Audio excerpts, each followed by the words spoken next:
بسم اللہ الرحمن الرحیم۔ السلام علیکم، میں ہوں ڈاکٹر نذیر صدیقی اور آپ دیکھ رہے ہیں میرا یوٹیوب چینل۔ ناظرین کرام، اگر کوئی یہ سمجھتا ہے کہ امریکہ 20 سال کا عرصہ لگانے کے بعد اور کئی ہزار جو ارب ڈالرز ہیں وہ خرچ کرنے کے بعد اور اپنے بہت سارے فوجی مروانے کے بعد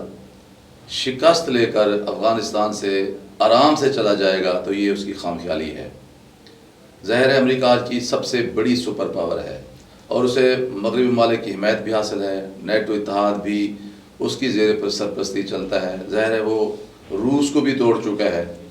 اب اگر امریکہ کا کسی ایک طاقت کے ساتھ مقابلہ ہے تو وہ ہے چین، جس کے ساتھ روس بھی کھڑا ہوا ہے، کیونکہ روس نے بھی امریکہ کے ساتھ بہت پرانے اپنے قرضے اتارنے ہیں۔ مزید آگے بڑھنے سے پہلے میرے doctor Nazir Siddiqui YouTube channel کو سبسکرائب فرما لیں، اس ویڈیو کو لائک کریں اور بیل آئیکن کو ضرور دبا دیں تاکہ میری تمام ویڈیوز آپ دوستوں کی خدمت میں پہنچ سکیں۔ اب جو وقت گزر رہا ہے اور افغانستان میں جو حالات بدل رہے ہیں، اسے یہی دکھائی دے رہا ہے کہ امریکہ شدید اشتعال میں ہے۔ امریکہ کو یہ محسوس ہو رہا ہے کہ اس کی عالمی طاقت کی حیثیت کو للکارا گیا ہے، چیلنج کیا گیا ہے، بلکہ شکست سے دوچار کیا گیا ہے۔ اور اس میں سب سے زیادہ کردار امریکہ جو سمجھتا ہے وہ پاکستان کا سمجھتا ہے، اور رہی صحیح کسر پھر بھارت جو ہے وہ امریکہ کو اکسا کر پوری کر دیتا ہے۔ ادھر سے جس طرح چین پیش رفت کر رہا ہے اور اپنی نت نئی جو ٹیکنالوجی ہے وہ بروئے کار لا رہا ہے، اور روس اور چین مل کر پاکستان کے ساتھ مل کر، ایران کے ساتھ مل کر، طالبان کے ساتھ مل کر اس علاقے میں اپنا جو گرفت ہے وہ مضبوط کر رہے ہیں، اس پر بھی امریکہ بہت جو ہے وہ مشتعل ہے۔ آپ دیکھ لیں کہ اس وقت یہ صورتحال بن چکی ہے کہ اگرچہ امریکہ یہاں سے جا رہا ہے، لیکن کبھی پتہ چلتا ہے کہ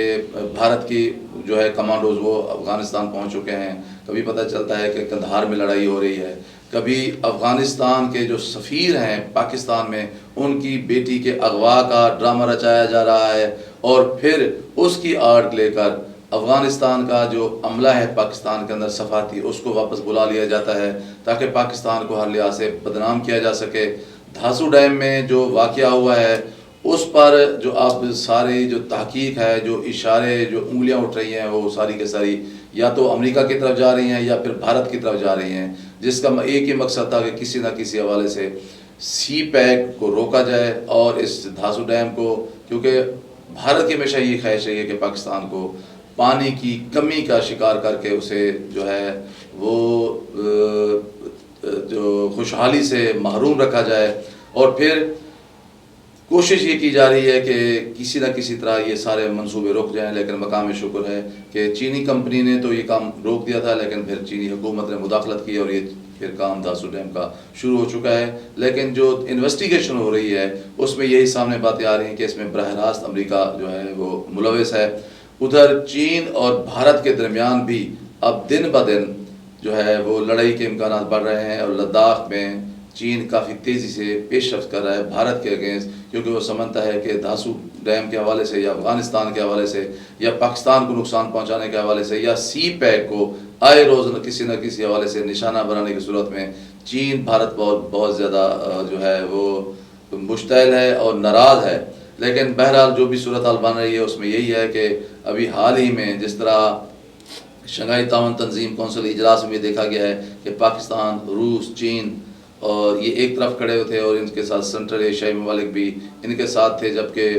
اس کے مقابلے میں بھی بھارت بالکل تنہائی کا شکار تھا۔ امریکہ یہ بھی کوشش کر رہا ہے کہ تاجکستان، ازبکستان یا ترکمنستان یا ایون جو ہے کرغستان سے بھی فضائی اڈے لے کر وہ افغانستان میں مداخلت کر سکے، یا وہ بھارت کے اڈے جو تاجکستان میں موجود ہیں وہاں سے اڑ کر اپنے ڈرون وہ افغانستان میں استعمال کر سکے۔ تو جو صورتحال بنتی ہوئی نظر آ رہی ہے وہ یہی ہے کہ امریکہ ایک طرف شدید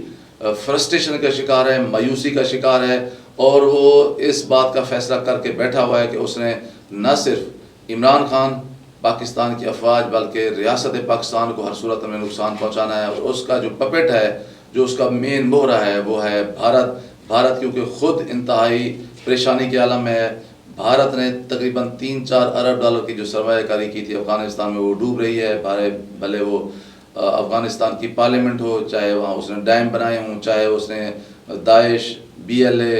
یا ٹی ٹی پی کے حوالے سے جو سرمایہ کاری کی ہے، ظاہر ہے ہمارے D G I S P R پہلے بھی کہہ چکے ہیں کہ اس کی یہ سرمایہ کاری ڈوب رہی ہے۔ تو جب انسان یا کوئی بھی ملک اپنی پالیسیوں کے حوالے سے انتہائی ناکامی سے دوچار ہوتا ہے تو پھر اس طرح فرسٹریٹڈ ہو جاتا ہے، اس طرح اشتعال میں آ جاتا ہے، پھر اسے کچھ بھی سجائی نہیں دیتا، بھلے وہ اس کی اپنی قوم کا نقصان ہو، چاہے بھلے اس کے ہمسایوں کا نقصان ہو، بھلے عالمی امن جو ہے نا وہ بھی خطرہ سے کیوں نہ دوچار ہو جائے۔ تو آنے والے جو حالات ہیں وہی بتا رہے ہیں کہ امریکہ اور بھارت پوری کوشش کریں گے کہ افغانستان میں خانہ جنگی ہو، افغانستان کے حالات اس قدر دگرگوں ہو جائیں کہ پاکستان کے لیے سنبھالنا مشکل ہو جائے۔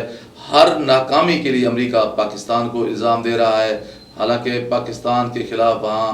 افغانستان میں این ڈی ایس کی کرنسی بھی پکڑی جا رہی ہے، وہاں لوگوں میں اسلحہ بھی تقسیم کیا جا رہا ہے۔ پاکستان نے بہت کوشش کر کے جو ہے ایک باڑ لگائی ہے افغان پاک بارڈر پر، اسے بھی نقصان پہنچانے کی کوشش کی جا رہی ہے۔ اور اب تو یہ بھی الزام لگایا جا رہا ہے کہ افواج پاکستان افغانستان کی افواج کو یہ دھمکی دے رہی ہے کہ اگر پاکستان میں کسی بھی قسم کی افغانستان کی سرزمین سے مداخلت ہوئی تو پاکستان فضائی حملے بھی افغانستان میں کر سکتا ہے۔ تو اگر چاہے وہ اسرائیل ہو، چاہے وہ بھارت ہو، چاہے امریکہ ہو، اتنی ہزاروں میل دور بیٹھ کر اگر ان کی نیشنل سیکیورٹی کو خدشہ ہو تو وہ تو دور جا کر بمباری کر سکتے ہیں، لیکن اگر افغانستان میں بیٹھ کر وہاں کے جو گمراہ لوگ ہیں جنہیں ایران جو